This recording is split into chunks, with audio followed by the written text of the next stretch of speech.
বন্ধুরা, একজন মহিলা প্রতিদিন তার স্বামীর সঙ্গে গাড়িতে করে অফিসে যেতেন।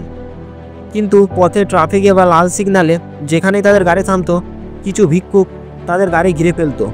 এর মধ্যে একটি ছেলে ছিল যে খুবই নিষ্পাপ ছিল। সে কখনো বেলুন বিক্রি করত, কখনো পান, কখনো গোলাপ ফুল। সেও তাদের গাড়ির কাছে আসতো। বন্ধুরা, সে এত নিষ্পাপ, এত মিষ্টি ছেলে ছিল। ধীরে ধীরে সেই মহিলার সেই ছেলেটিকে পছন্দ হতে শুরু করে। ছেলেটির মিষ্টি মিষ্টি কথা মহিলার মন জয় করে নিত। কিন্তু বন্ধুরা, একদিন সেই ছেলেটির দুর্ঘটনা ঘটে। এরপর যখন মহিলা জানতে পারেন যে সেই ছেলে আর কেউ নয়, তার নিজেরই সন্তান, যাকে জন্ম দেওয়ার পর তাকে ছেড়ে দিতে হয়েছিল, 8 বছর পর সে এই অবস্থায় এইভাবে ঘুরে বেড়াচ্ছিল, ভিক্ষা করতে বাধ্য হয়েছিল। বন্ধুরা, ঠিক কী বাধ্যবাধকতা ছিল, কী এমন হয়েছিল যে তাকে সেই সন্তানকে ছেড়ে দিতে হয়েছিল?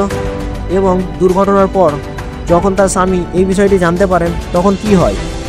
আসুন গল্পের পরবর্তী অংশে জানি পুরো গল্পের সত্যতা এই ভিডিওটিতে। কিন্তু ভিডিওটিতে এগিয়ে যাওয়ার আগে আপনাদের সকলের কাছে অনুরোধ, ভিডিওটিতে একটি লাইক করুন এবং আমাদের ইউটিউব চ্যানেলটিকে সাবস্ক্রাইব করুন। বন্ধুরা, একজন মা ও তার ছেলের একটি আবেগপ্রবণ গল্প। এই গল্পটি মুম্বাইয়ের একজন ব্যক্তি যার নাম ছিল সুমন। তার নেহেরু প্লেসে একটি কম্পিউটারের দোকান ছিল। সে বাদারপুরের বর্ডারের কাছে থাকতো। প্রতিদিন সে বাদারপুর থেকে তার স্ত্রী মেঘলার সাথে গাড়িতে করে দোকানে যেত। কিন্তু পথে যেখানে ট্রাফিকে গাড়ি থামতো, বিশেষ করে নেহেরু প্লেসের লাল সিগন্যালে, অনেক শিশু তাদের গাড়ি ঘিরে ফেলতো।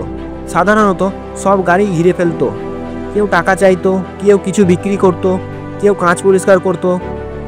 এইভাবে 8 থেকে 10টি শিশু থাকতো। কিছু বয়স্ক মহিলাও থাকতেন। তাদের মধ্যে একটি ছেলে ছিল যার নাম ছিল রাহুল। তার বয়স 10 থেকে 11 বছর। সে বেলুন বিক্রি করত। একদিন সে সুমন ও মেঘলার গাড়ির সামনে আসে। বন্ধুরা, সে মেঘলাকে ডেকে বলে, আন্টি বেলুন নিন। মেঘলা তাকে দেখে মুচকি হাসে এবং বলে, বেলুন দিয়ে আমি কি করব? সে বলে, আপনার প্যারা ছেলেকে দিয়ে দিন।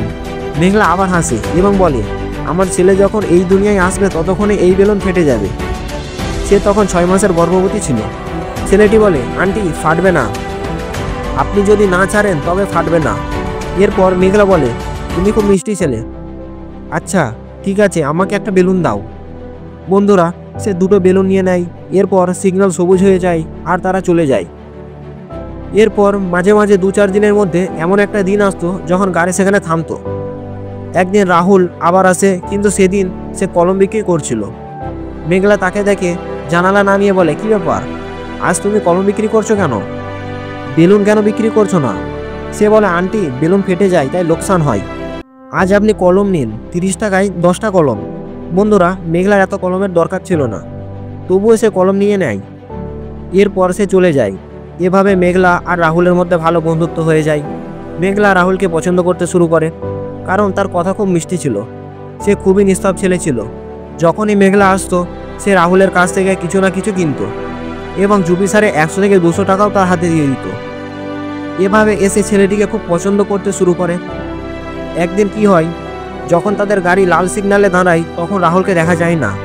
মেঘলা তাকে খুঁজছিল, কারণ সে চাইছিল গাড়ি থামুক এবং ছেলেটির সাথে কথা বলুক। কিন্তু গাড়ি থামার সাথে সাথে রাহুলকে দেখা যায় না। তখন 2-4টে ছেলে দৌড়ে এসে বলে, ম্যাডাম আপনি রাহুলকে খুঁজছেন তাই না?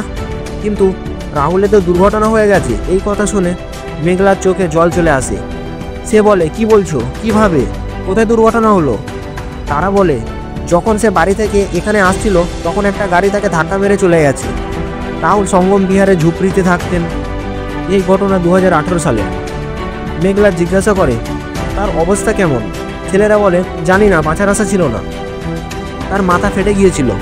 এই কথা শুনে মেঘলা বলে, তোমরা কি আমাকে তার বাড়িতে নিয়ে যেতে পারো? তারা বলে, হ্যাঁ আন্টি, আমার বাড়ির পাশেই তো থাকে। মেঘলা সুমনকে বলে, সুমন আমাকে এখানে নামিয়ে দাও, আমার মন মানছে না, আমি ছেলেটিকে দেখতে যাব। সুমন বলে, ঠিক আছে তুমি যাও, আমি দোকানে যাচ্ছি, দোকান খোলার সময় হয়ে গেছে, যা হবে আমাকে ফোন করো। সে তাকে সেখানে নামিয়ে দেয়। মেঘলা একটি অটোতে একটি ছেলেকে নিয়ে সঙ্গম বিহারে যায়। সেখানে পৌঁছে দেখে একজন বয়স্ক মহিলা বসে আছেন। তাকে দেখে মেঘলা অবাক হয়ে যায়, কারণ সে তাকে ভালোভাবে চিনত। বয়স্ক মহিলাও মেঘলাকে চিনে ফেলেন এবং তাকে দেখে কান্নায় ভেঙে পড়েন। বলেন, আমি তোর ছেলেকে বাঁচাতে পারিনি। এই কথা শুনে মেঘলা বলে, কি সে কি আমার ছেলে আকাশ ছিল? মহিলা বলেন, হ্যাঁ। এই কথা শুনে মেঘলার বুক চাপড়ে কাঁদতে শুরু করে। সে বলে, আমার ছেলে 8 বছর পর আমার সঙ্গে দেখা হয়েছিল, এইভাবে ঘুরে বেড়াচ্ছিল, আমি তাকে চিনতে পারিনি, আমি কত অভাগী। সে বলে, সে কোথায়, তার অবস্থা কেমন, আমি তাকে দেখতে চাই। পাশের মহিলারা জিজ্ঞাসা করে, এই মহিলাকে? তখন রাহুলের দাদি বলে, এই তো তার মা। এই কথা শুনে সবাই অবাক হয়ে যায়। তারা বিশ্বাস করতে পারছিল না, কারণ তারা পেছনের গল্প জানতো না। মেঘলা কাঁদতে কাঁদতে রাহুলের নাম ধরে চিৎকার করছিল। এই গল্পের পেছনের ঘটনা জানতে একটু পিছনের দিকে যেতে হবে। 2018 সালের কথা। মেঘলা গুজরাটের মেয়ে। যখন তার বয়স 18 থেকে 19 বছর ছিল, তখন সে রঞ্জিত নামের একটি ছেলের প্রেমে পড়ে। তারা বিয়ে করতে চায়, কিন্তু মেঘলার পরিবার এই বিয়ের বিরুদ্ধে ছিল। তারা অনেক বোঝায়, কিন্তু মেঘলার মন মানে না। সে রঞ্জিতের সাথে বিয়ে করে এবং তার সাথে থাকতে শুরু করে। 1 বছর পর তাদের একটি ছেলে হয়, যার নাম তারা রঞ্জিতের নামে রাহুল রাখে। কিন্তু 1 বছর পর মেঘলা জানতে পারে যে রঞ্জিতের সঙ্গে বিয়ে করা তার ভুল সিদ্ধান্ত ছিল। রঞ্জিত ছিল একজন হিস্ট্রি সিটার, গ্যাংস্টারদের সাথে জড়িত। একদিন মেঘলা তাকে অনেক বোঝায়, কিন্তু সে শোনে না। একদিন তার শত্রুরা তাকে মেরে ফেলে। মেঘলা জানতো এমনই কিছু হবে। সে বলে, ঠিক আছে, আমার ছেলে আছে, আমি তার সাথে জীবন কাটাবো। কিন্তু তার বিয়ের 2-2.5 বছর পর তার বাবা মা, যারা বিয়ের পর তার সাথে কথা বলেনি, তারা এসে তাকে বোঝায়।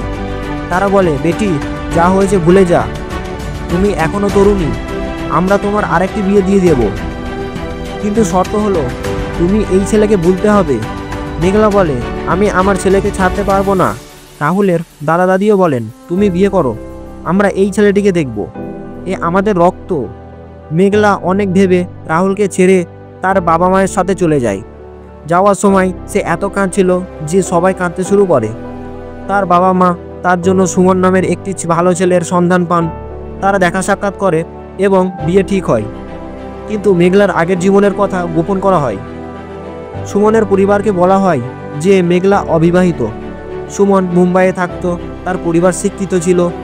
মেঘলার সঙ্গে বিয়ে করে সুমন খুব খুশি হয়, কারণ মেঘলাও খুব সুন্দরী ছিল এবং জীবনের ঝড়ঝাপটার কারণে পরিণত হয়ে গিয়েছিল। সুমন তাকে খুব ভালোবাসত। বিয়ের পর তারা বাদরপুরের ফ্ল্যাটে থাকতে শুরু করে। সুমনের নেহরু প্লেসে ল্যাপটপের দোকান ছিল। মেঘলাও তার সাথে দোকানে যেত। তারা দুজনে দোকান চালাতো, কিছু কর্মচারীও রাখতো। তাদের আয় ভালো ছিল। কিন্তু মেঘলার জীবন যখন ভালো চলছিল, তখন তার ছেলে রাহুলের জীবনে ঝড় আসে। তার দাদা মারা যান। তার পরিবার বলে, এই ছেলেকে তার মা ফেলে গেছে, তুমি কেন এই ঝঞ্ঝটের ঝড়ে আছো? তারা বলে, এই ছেলেকে অনাথ আশ্রমে দিয়ে দিই। কিন্তু রাহুলের দাদি বলেন, আমার রঞ্জিত, আমি এটাকে ছাড়বো না। কিন্তু পরিবারের লোকজন প্রতিদিন ঝগড়া করত। একদিন রাহুলের পিসি আছেন এবং দেখেন এই ছেলেকে নিয়ে অনেক ঝামেলা হচ্ছে। তিনি বলেন, মা, যদি এত ঝামেলা হয় তবে ছেলেটিকে আমাকে দাও, আমার 2টো ছেলে আছে, আমি তাকে মুম্বাইয়ে নিয়ে যাব। কিন্তু দাদি বলেন, না, আমি কাউকে ভরসা করি না, ও আমার সাথেই থাকবে। তবে বুয়া বলেন, ঠিক আছে, তুমিও আমার সাথে চলো, আমি যা খাবো তুমিও খাবে। এইভাবে রাহুল ও দাদির সাথে মুম্বাইয়ে চলে আসে। সঙ্গম বিহারে তার বুয়া থাকতেন। তিনি এখানে সেখানে মজুরি করতেন। ধীরে ধীরে সময় পার হয়ে যায়। রাহুল যখন 8 বছরের হয়, তখন সে দেখে কিছু ছেলে টাকা কামিয়ে আনে। সে জিজ্ঞাসা করে, তোমরা টাকা কোথা থেকে আনো? তারা বলে, আমরা মুম্বাইয়ের রাস্তায় লাল সিগন্যালে গাড়ির কাছে গিয়ে টাকা চাই। রাহুলের মনে এই চিন্তা আসে, তার দাদির শরীর খারাপ হয়ে যায়। আর তার ফুফা বুয়ার স্বামী মদ্যপ ছিল। সে প্রতিদিন ঝগড়া করত। রাহুল বলে, আমিও তোমাদের সাথে যাব, কিন্তু তার দাদি বারণ করেন, বলেন, টাকা ভিক্ষা করা খারাপ, তুই যাস না। রাহুল বলে, দাদি, আমি ভিক্ষা করব না, কিছু ছেলে জিনিস বিক্রি করে, আমি বেলুন বিক্রি করব। এইভাবে সে বেলুন কিনে নেহেরু প্লেসের লাল সিগন্যালে বিক্রি করতে শুরু করে। কখনো পান, কখনো গোলাপ ফুল বিক্রি করত। এই সময় মেঘলার সাথে রাহুলের দেখা হয়। মেঘলা তার ছেলেকে খুব মনে করত। সে একা একা কাঁদতো, কিন্তু কাউকে কিছু বলতো না। তার বাবা মা বলেছিলেন, কখনো রাহুলের কথা মুখে আনবি না, নইলে সবাই জানবে। তাই সে মনে মনে রাহুলকে মনে করত। সে জানতো না রাহুল কোথায়। যখনই মায়ের বাড়িতে যেত, জানতে পারতো রাহুল তার বুয়ার সাথে চলে গেছে, তাই তার সাথে যোগাযোগ হয়নি। রাহুলের দাদি তাকে রাহুল বলেই ডাকতেন, কারণ তার ছেলের নামও রঞ্জিত ছিল।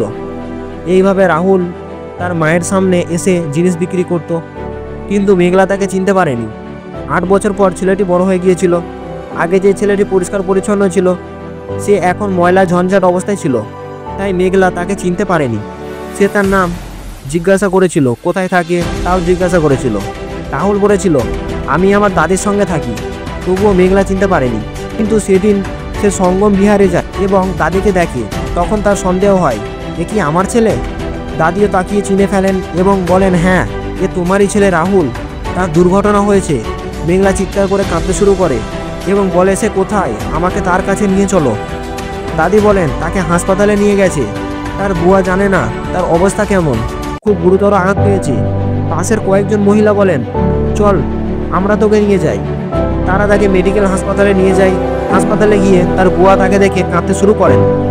বলেন, তার অবস্থা খুব খারাপ, ডাক্তার বলেছেন বাঁচার আশা নেই। মেঘলা বলে, এমন হবে না, দোয়া কর সে আমাকে ছেড়ে যাবে না। 4-5 ঘন্টা পরও কোনো খবর নেই। রাহুল আইসিইউতে ছিল।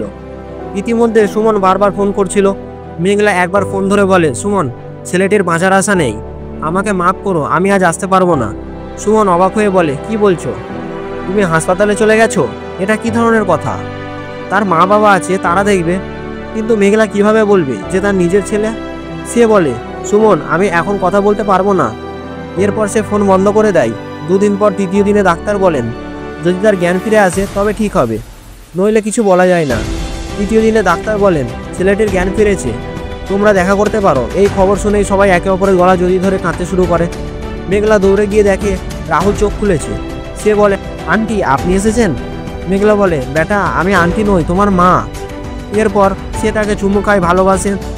ডাক্তার বারণ করেন বেশি কথা বলতে, বলেন, ছেলেটির জ্ঞান ফিরেছে, টেনশন করো না।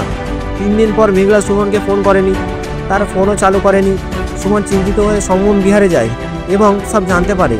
সে মেডিকেল হাসপাতালে গিয়ে মেঘলাকে বলে, তোমরা ধোঁকা দিয়েছো, আমাদের সম্পর্ক শেষ। মেঘলা কিছু বলতে পারেনি, সে মাথা নিচু করে সব শুনছিল। সুমন চলে যায়। মেঘলার সান্ত্বনা ছিল যে রাহুলের জীবন বেঁচে গেছে। 1 সপ্তাহ পর ডাক্তার তাকে ছুটি দেন। মেঘলা তাকে সঙ্গম বিহারে নিয়ে যায় এবং তার দেখাশোনা শুরু করে। সে সুমনকে ফোন করে দেখে তার নাম্বার ব্লক করা হয়েছে। 10 দিন পর সুমন তার মা বাবা ও বোনের সঙ্গে সঙ্গম বিহারে আসেন। মেঘলা তাদের দেখে ফুটফুট করে কাঁদতে শুরু করে। তার শাশুড়ি বলেন, বেটি, কাঁদিস না, বাড়ি চল।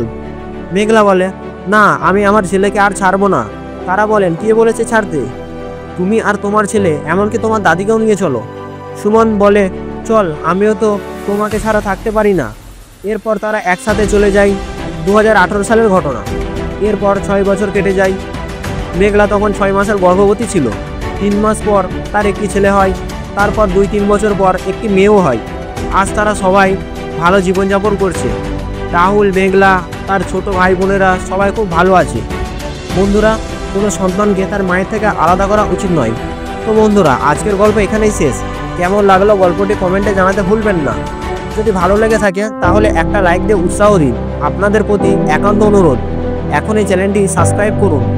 আর যারা ভিডিওটি শেষ পর্যন্ত দেখলেন তারা কমেন্টে কিছু লিখে যান, তাহলে বুঝবো কে কে সম্পূর্ণ দেখেছেন।